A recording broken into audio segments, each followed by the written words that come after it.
Dr. Prashant Tiwari, who is an assistant professor in Department of Pharmacy under the School of Health and Allied Sciences, is going to present his talk on CNS, and he'll be majorly focusing on how to write an impactful research and review article for the journals. Coming to his experience, he is an assistant professor in Department of Pharmacy in School of Health and Allied Sciences. He's awarded his PhD thesis during the year of 2019. He completed his M.Pharmacy in pharmacology from Siksha O Anshudhan University, Bhubaneswar in 2010, and B Pharmacy from Guru Gasidas Central University, Bilaspur in 2008. In addition to his experience, he has professional diploma in clinical research and a postgraduate diploma in computer application.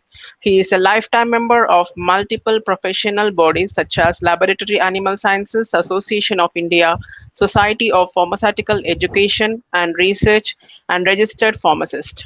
He has several awards in his credit, and he has published number of research and review papers in reputed journals. We are very happy to have him as an editorial board member in our journal from Gnome Publications. I would like to hand over the speech to Dr. Prashant Tiwari. You can just go ahead with the speech, and I'll be going to backstage. And if you have any queries, you can just ping me over.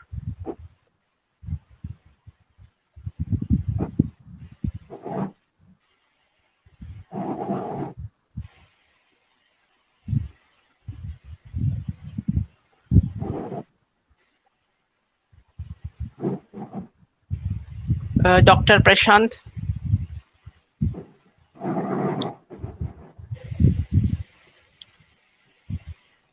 Uh, Okay, thank you very much for wonderful introduction. It is my pleasure to have a very good beginning with you. Yeah, yeah, you can go yeah. ahead with your May I speech. I'll start? be there back. Yes, sure. You can start.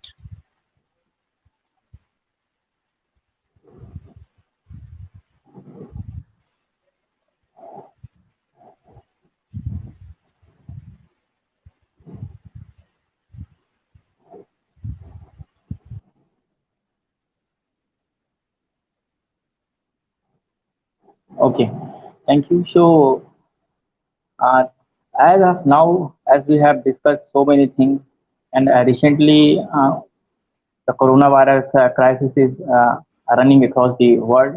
It is very difficult to manage many things. We have to manage our classes, we have to manage our daily life with our home, as well as we are also taking our classes with our students and others. We are also engaged in some online courses, some other webinars, and recently in India, AICT, MHRD is also working on that.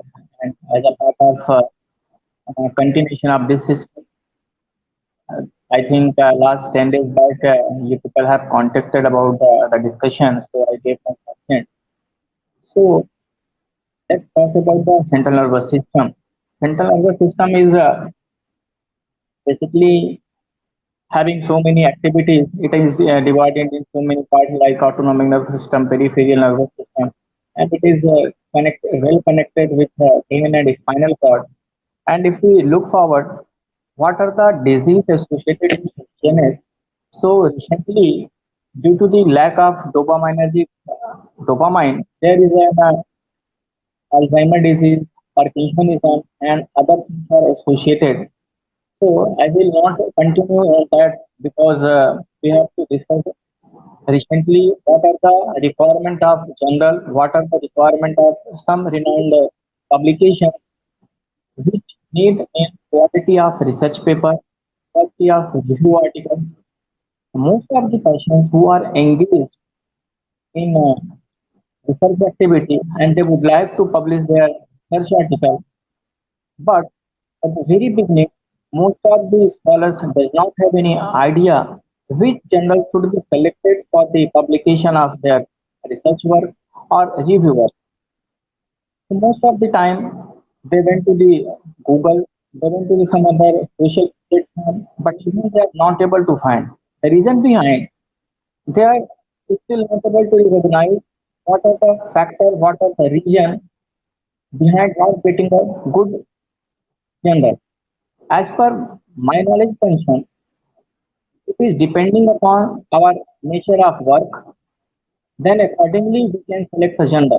For example, if we want to publish an article in a in a CNS related disorder, then in that case, our approach should be s- a such journal which are having a scope, which are having certain ideas, they can only take those work. Otherwise, if we will select an wrong journal, in that case, there may be chances of rejection. So we have to select very specific journal so that we can get our article published without zero rate of rejection. So in that case, number one, I would like to suggest you before going to preparation of any article or any research activity, there should be an a specific guideline. There should be a specific criteria. Based on that, we can able to understand so many things. So before going to publication, there is need to develop an outline of work. If we have to prepare a step by step activities uh, and then sequential plan, then only we can able to submit, then only we can able to handle a good quality of research. First of all, most of the people unaware about the preparation of abstract. If we will go through the guidelines of the journals, we will find they having a clear cut instruction. The abstract should be limit between 250 words. So in that case, what we are facing, most of these scholars are able to recognize within 250 words what should be mentioned and what should be rejected. So just I want to make it easy. Before going to submission of abstract, we should think four things in our mind. Number one, abstract should carry number one object. Then in case of research, it is carry object, then methodology, and thereafter a concise result and discussion in a very concise word and similar and last the conclusion.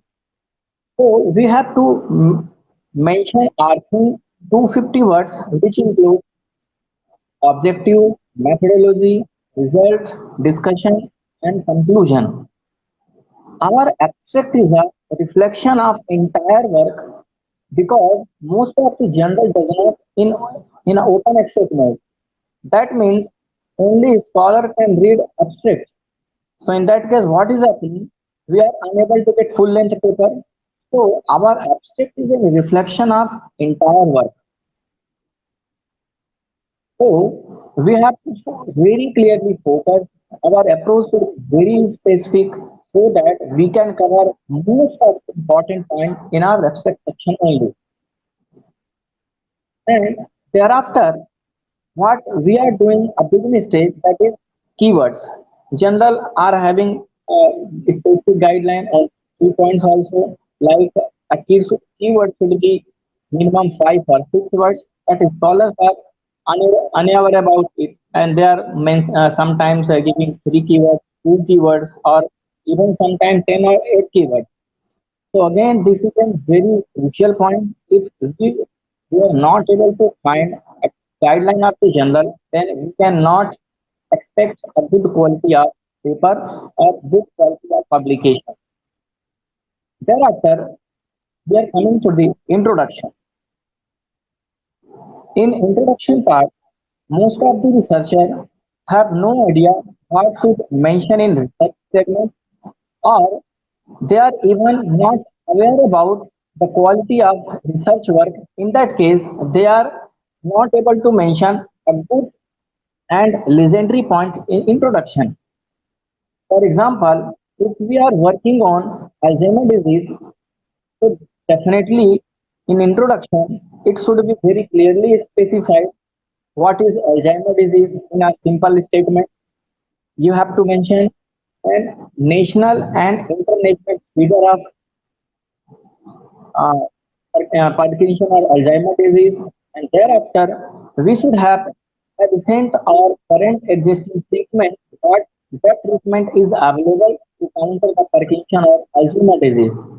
And thereafter, if your work is very relevant to the particular segment, suppose if you are going to isolate prolactin hormones or some other hormones, then there should be a specific clarification of anterior pituitary gland, what are the hormones secreted from anterior pituitary gland, and if we are taking or if you are considering a particular hormone, suppose for example it is prolactin, so in that case we have a very thorough and brief introduction of prolactin hormones. In that case, we can mention what is prolactin hormone, what is its mechanism, what is the synthesis process, and somehow we can specify a molecular level of receptors at which receptor it is working, and thereafter we can conclude our entire work what your paper is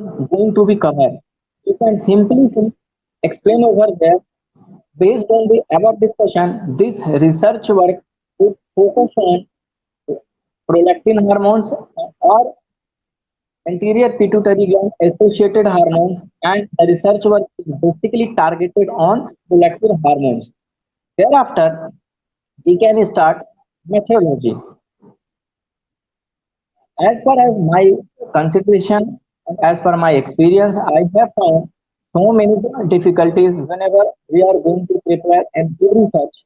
For example, in methodology, most of the time we are unable to recognize which methodology should be mentioned or which should not be mentioned. What is the reason behind that? Because most of the scholars are in ambiguity. Why so? They did so many things. They are going to consider so many methodology and procedures, but which method is suitable to mention over there, that is depend upon the selection procedure. When we do not have a right choice, when we do not have a clear cut guideline about the procedure, about the methodology, it is very difficult to accept a good quality of paper. So in that case, we have to follow a standard guideline or standard general, or we can take a thorough literature of previous activity, which research scholar, which scientist had, had a work had worked over the criteria, and on that case we can select a specific methodology. For example, if we are going to think about toxicity study, then we have to follow OECD guidelines. Then after that, we can select a toxicity study. It is it may be acute toxicity, it may be a chronic toxicity study. So based on that, we have to select OECD guidelines. We can go through the 420 guidelines, and based on that, we can continue our acute toxicity study. It is an 14 days continuous study, 14 days continuous study, and in that case, we have to thoroughly monitor and examine the behavior of animal. And during that tenure, we have to monitor is there any toxic symptom or is there abnormality, and based on that, we can conclude at the end of experiment whether our drug is toxic or not. And we can conclude the acute toxicity dose. That means we can determine LD50 and ED50. That means our focus should be targeted, methodology should be specific, so that there should be less chances of error. To get a maximum output, we have to think about methodology also. Thereafter, suppose any research scholar or any scientist working on identification of behavioral or neuropharmacological study. So in that case, we should be think about the behavioral of animal study, and we can follow a standard guideline or standard procedure. For example, if we are working on behavioral study of animal, then we must follow the Irwin schedule. Irwin was a scientist who has set a specific guideline, a specific parameter on behavioral study of animal. So, if we are going for the study of animal behavior after induction of any treatment or any drug, so we should know the behavioral response we can able to detect the behavior of animals. For example, we should aware about simple behavior like grooming, licking, biting, any stereotypic behavior, practicing behavior, so that we could able to recognize whether these behavior are normal or these behavior are due to the induction of or a simple or any other substance. So based on that, we can conclude whether our drug having any neuronal or any CNS associated adversity. In that way, in that if we are able to recognize a dose, we can also titre a dose whether our drug is having CNS toxicity or there is less chances of toxicity. In that case, what we are facing in another issue, sometimes during a long-term treatment, we are unable to recognize whether the effect is due to the administration of drug or whether this drug is due to the saturation point of the drug, whether the drug having a very long-term effect at a particular enzyme or at a particular receptor. So further, we need to isolate those responses which are very relevant to the our study. Thereafter, we can select a dose because the selection of dose is very important before going to a final study. So in that case, we are going to working over, we can do a pilot study. Pilot study is a random selection of dose, a random selection of animal, a minimum number of animal we can take, and we can perform a pilot study in our laboratory. If we found a very significant effect or any positive remark, and then only we can go for our study. If our pilot study does not allow to go ahead, that means if there is any ambiguity in response or any uncertainty in a definite result, or we can say that if there are less significant response or there is no pharmacological response or no sympathetic relief, then in that case we can immediately stop our study. What we can do further, if we find a significant result, then we can go for then we can go for a further study.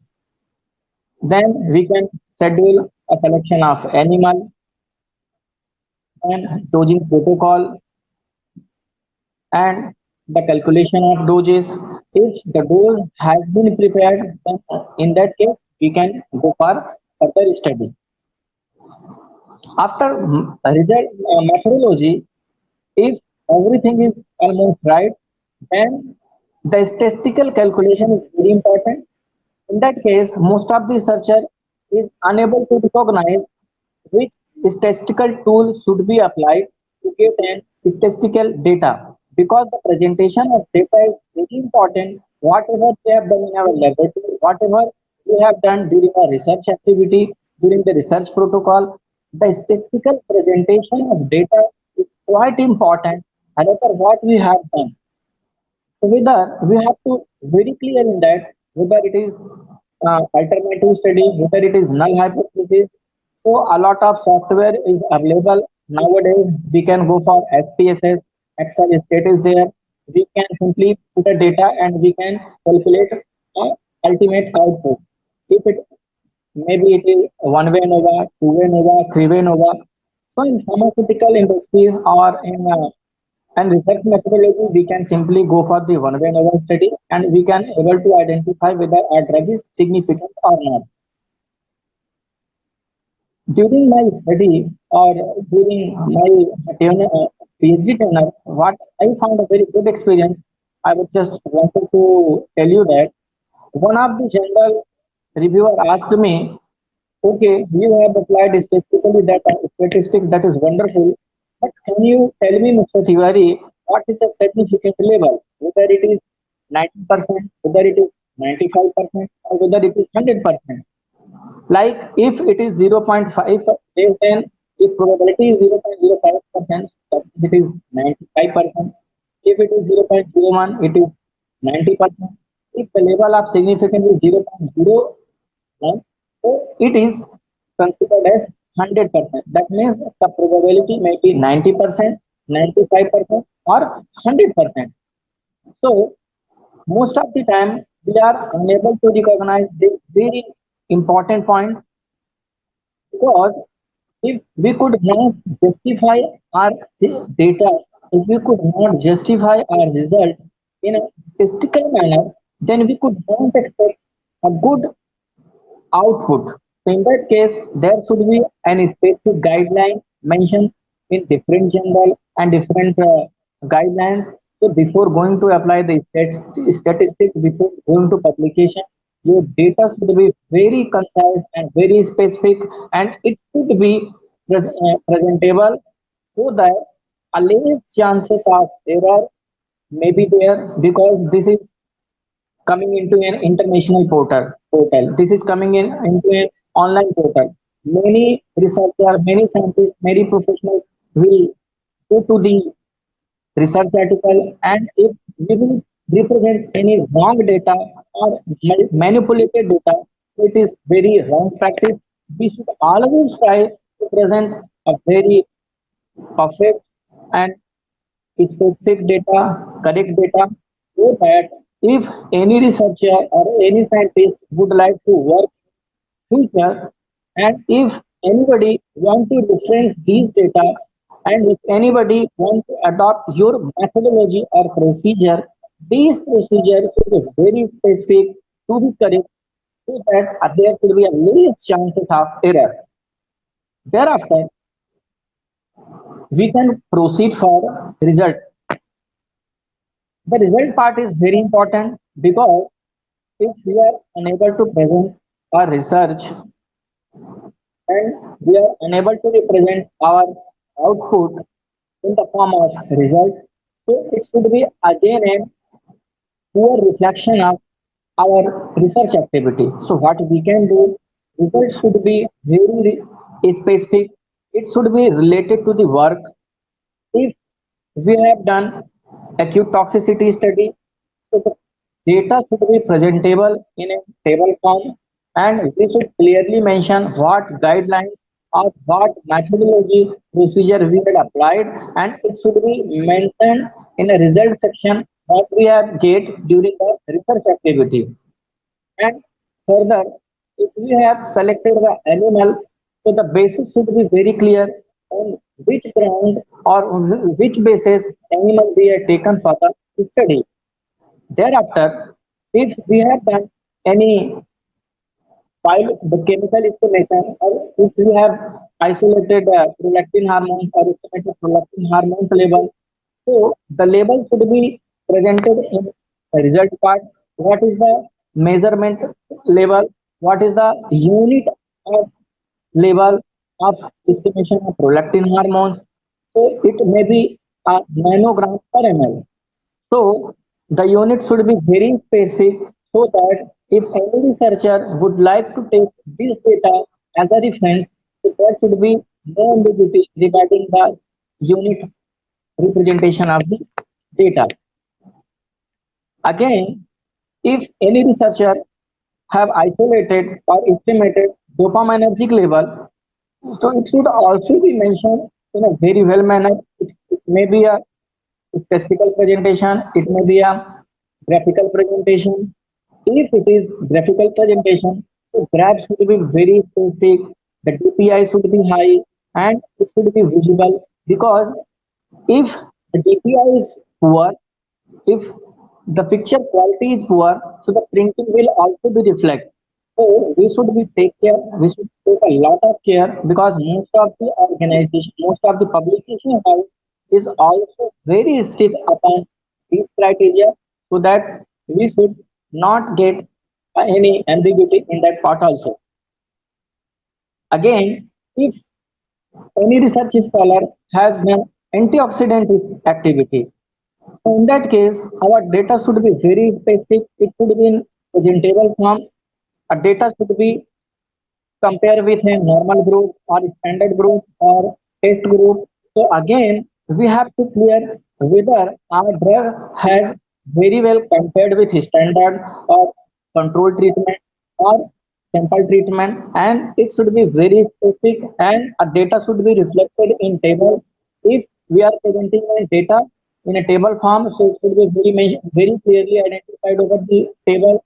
And if we present our data in a graphical form way, then in that case we have to take care a lot, so that our data should be presented in such a way that there should be a consideration of each and every point before going to a final publication. Now, now I am coming through the discussion part of research article. The research article, if we are planning for research activity, so the discussion having a very impact over the presentation of activity.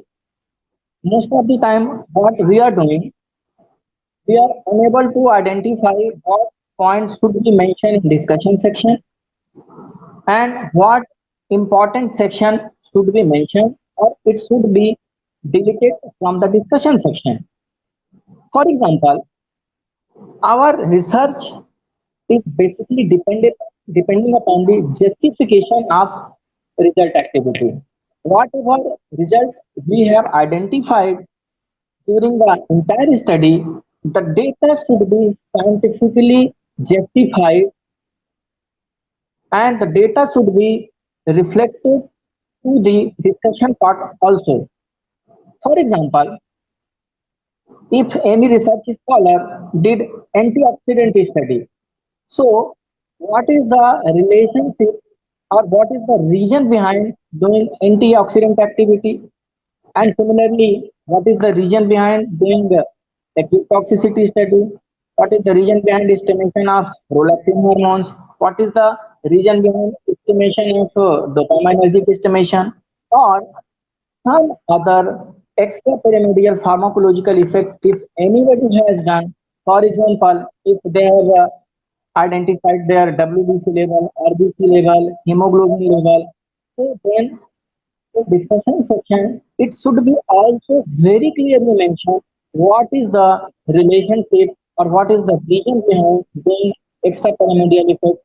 It should be very well coordinated. It should be very well targeted with all relevant activities. If we can conclude, if we can correlate scientifically, then the discussion part will be more impact and it will bind, it will reflect, it will represent more precisely of more precise of our data. Further, what we are doing when we are going to prepare any research article, most of the time we have covered the introduction part in discussion section also. Sometimes what most of the research scholars doing, they have mentioned a 50% section of introduction in discussion part, which is not a good practice. We have to avoid all these practice to develop a good research article. So in discussion section, in this, I would like to suggest that the discussion should be specific, be representable, and it should be scientifically presentable and defendable. No point should be mentioned which is not relevant or which is not reflected to the entire activity. Further, the conclusion part is also very important. So what we can do in conclusion section, we have to mention the output of entire research activity. What we have identified. In conclusion, we can mention their dose, what those researchers have found during the study, or if they have validated any methodology, so they can mention their specific method, and thereafter they can also mention uh, ultimate output. It may be relevant to the output of result, output of innovation, or output of novelty in their conclusion, and they should also mention the future perspective of the work. If we have done antioxidant assay, if we have done antimicrobial activity, so thereafter, what is the future scope of doing further activity? So they can specifically mention these points so that if any researcher or any scientist would like to extend your work in near future, so they could get any specific idea. Thereafter, some of the journals need abbreviation. So in abbreviation point, most of the time we are unable to give any specific abbreviation. So in abbreviation part, our unit should be presentable. If we are using dopamine and if we have presented a short form like DA, so DA should be represented to dopamine. If have used haloperidol and researcher have mentioned short key like HPL, so HPL should be present stand for haloperidol. If you have used glyceride or sulfuride and it is presented as SPD, so the SPD should be reflected as a sulfuride. That means abbreviation section is also quite important because this is a very specific point of your result part. Now coming to the reference section. Recently, there are so many software is available. We can take a help of reference manager. We can take a help of Google Scholar because most of the journal are looking forward to have a very unique criteria to present a reference. A Vancouver style they can use. So in that case, they can present author name. So first of all, they can present surname of author, then author name in short key. For example, if Mukesh Gupta et al. So they can present Gupta dot and so on. If there are six authors, so they can present a name of all six authors. If there are more than six authors, so they can mention three author et al. Thereafter, they can present a title of the article and then year of the publication, volume and year, and then page number and general name should also be presented. Again, most of the journal looking for ISO pattern. In ISO pattern, the short name of journal should be presented. For example, International Journal of Pharmacology. So in that case, we can mention INTER dot pharmacol. So that is an ISO presentation of general name. So these are the standard guidelines of presentation of reference, which is very important because there may be, if we are going to follow these specific guidelines, so there should be a less chances of rejection of our research activity. So in conclusion, we can say that if we are going to prepare any research or review article, so before going to publication, we have to select any specific journal for our research or review activity because the selection of journal is quite important, which will reflect your entire work. For example, if any researcher did a work in antioxidant activity and they have selected a journal like the International Journal of Antimicrobial or Antibiotics, so that means this is a blunder mistake. We have to select a very specific journal which should be very closer to our research activity, or it should reflect our research activity. If anybody want to work in CNS related activity, so they should select CNS related activity. So they can select Journal of Pharmacology, Ethnopharmacology, or Indian Journal of Pharmacology, because this activity is very closer to the research work. Further, before going to select any journal, we should clearly understand about the scope of the journal, aim of the journal. For example, what is the criteria of journal? What is the choice or test of journal? So most of the journal nowadays clearly have mentioned in the guideline. They can prefer a guideline before going to prepare. What should be a specific guideline? What should be a length? What should be a font size? What should be a spacing pattern? And what should be the selection of what should be a selection of a reference section, and they must follow a guideline before going to submit a paper.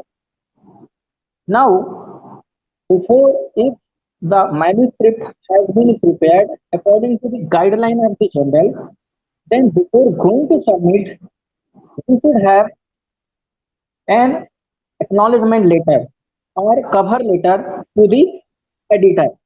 So we can mention to the editor of any journal, for example, Journal of Research, International Journal of Pharmacy and Technology, and then you can mention the gist work of your activity. You can present a gist in a acknowledgement letter or in a cover letter, and there should be a declaration by the author. This work has been done in our laboratory, and it has been the paper has been prepared according to the guideline of the journal, and the paper has not been submitted anywhere else, and it is submitted to this journal only. If editor find any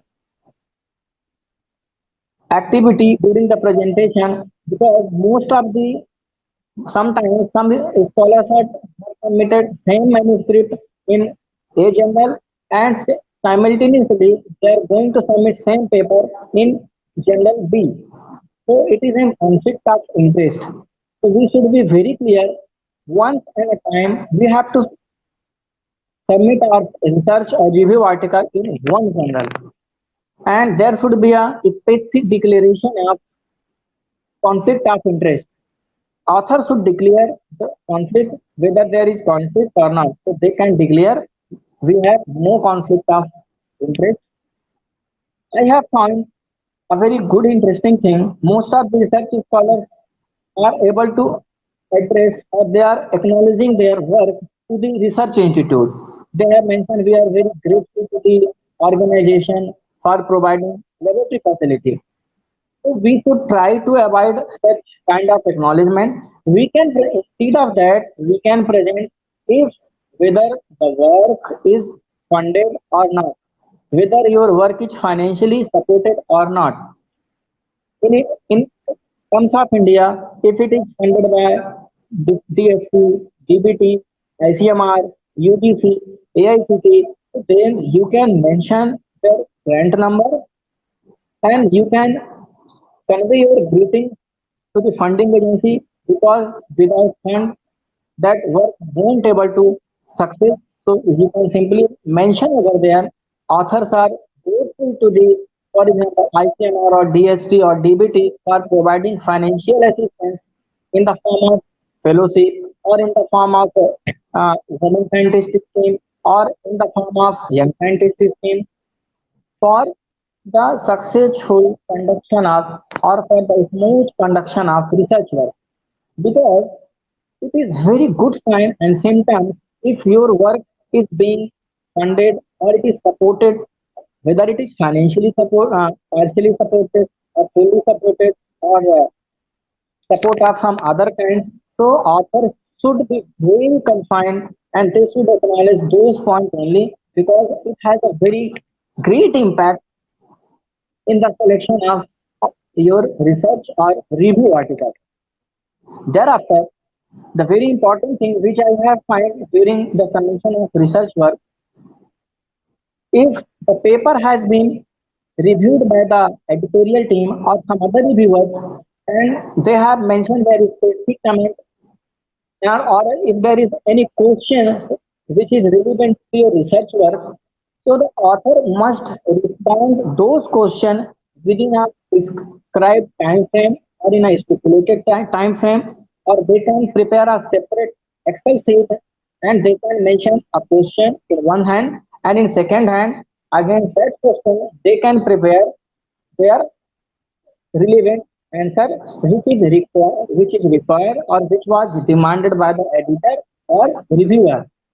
So in that case, we have to respond, we have to justify only those questions which is very relevant to your work. The answer should be very specific. It should not be structured. It should not be a short, because your answer in context to the question will reflect the selection of your research article to the relevant articles or to the relevant journal or to the relevant editor or associate editor. Now, if your paper has been peer reviewed and it is recommended by one of the reviewer for the possible publication, so there may be chances of second reviewer or second evaluation of your research work, because the different expert has a different opinion and different expertise.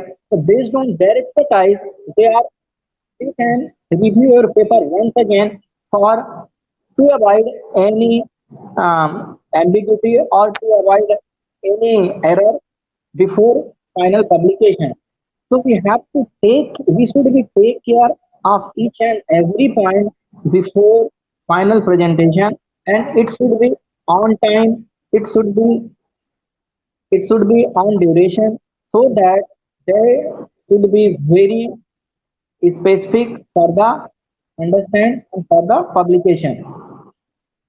If the author has able to receive any comment, so it should be a very well to him. And if researcher has got acceptance letter, so they can also acknowledge their greeting to the editor. So now, last but not the least, during the submission of research or review article, nowadays most of the journal are inviting their article or accepting the review articles or research article by online submission. So in sometimes we are unable to, or sometimes we are not friendly with online section. So we should understand the submission of article through the online, so that there should be a mentioning of cover letter, of your manuscript, a segregation of tables, segregation of figures, segregation of reference section, and you can submit it step by step and you can follow the guidelines. Authors should also be take care of copyright form, and they have to upload the copyright form during the submission of research or review article, because it will be a quite easier, quite happier to the editor or reviewer if they would receive copyright form along with the submission of manuscript. So it should be taken care. You can also declare a conflict of interest. It is mentioned there. And if journal has no policy for the submission of online article, so they have a simple mail ID. You can drop your manuscript or review articles to the email also. But don't forget to mention a cover letter or to display your gratitude to the journal. And by the submission of during the submission of manuscript, you can simply write a cover letter to the editor and you can attach your file and you can submit the research or review article to the respective journal. So I think I have covered so many things. Many of your researcher is working over it. So if anybody has any question in this regard, so they can ask me. I will be happy to respond your each question. And thank you so much. to the Thank you so much, airmates Prashant Tiwari. who have given me this opportunity to have a wonderful session with you. Thank you so much. Thank you so much, Dr. Prashant Tiwari, and that was so insightful, sharing your views regarding the publications and patterns of the publications that author has to go through. Most of the rules are being maintained with our both in Lehman Archive and no publications. So yeah, your talk will actually help us a lot to receive quality publications to go ahead with the standard manuscript publication in our websites. And yeah, I have few queries, that have been received personally. I'll just put forth those queries to you, so you can just answer them.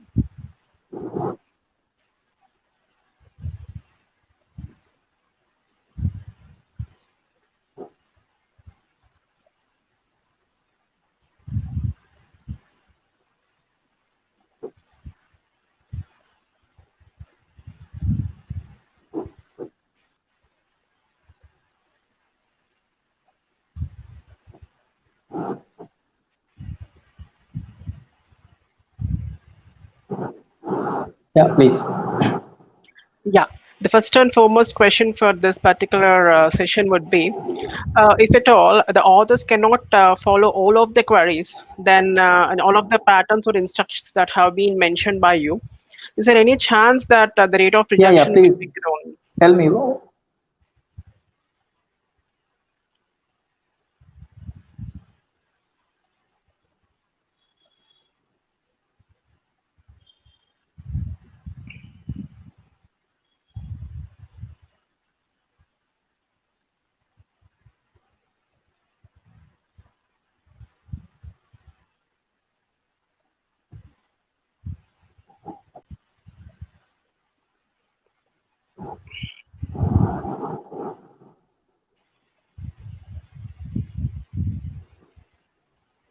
Okay, okay. I think your question is if any author is unable to address the specified guidelines, so whether paper may be accept or reject, right now? Yes.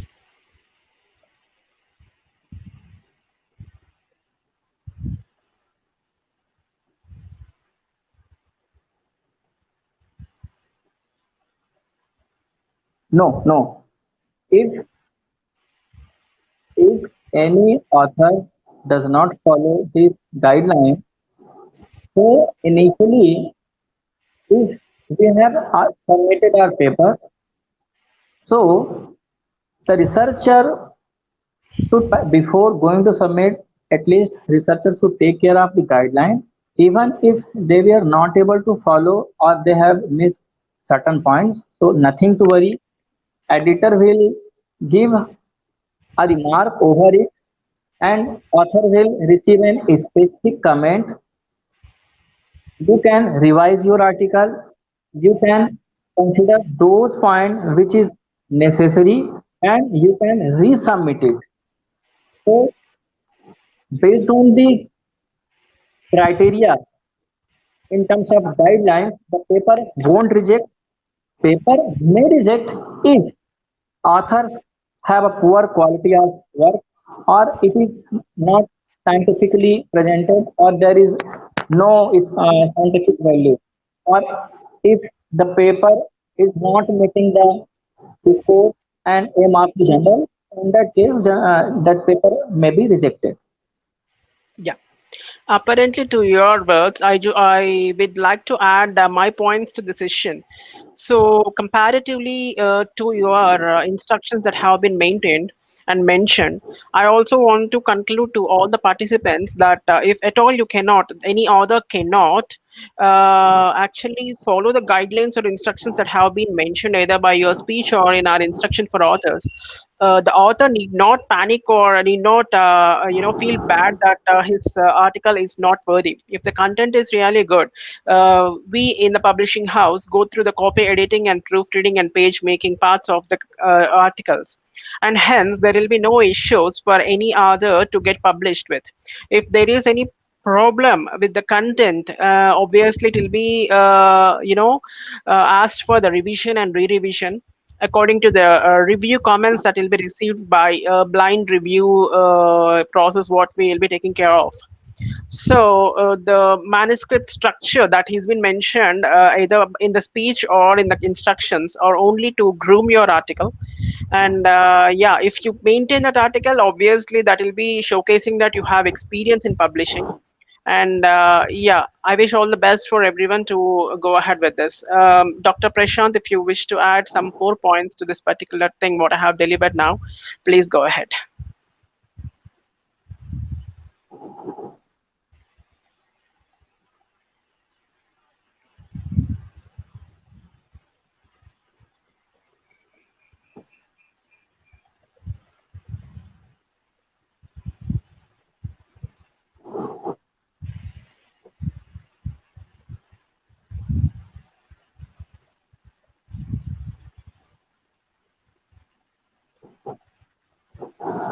Thank you so much. I think almost every point I have covered, and I'm very thankful to you. And it is really a wonderful session, and I would love to have many more discussion with you in near future. Thank you so much. Thank you so much, Dr. Prashant.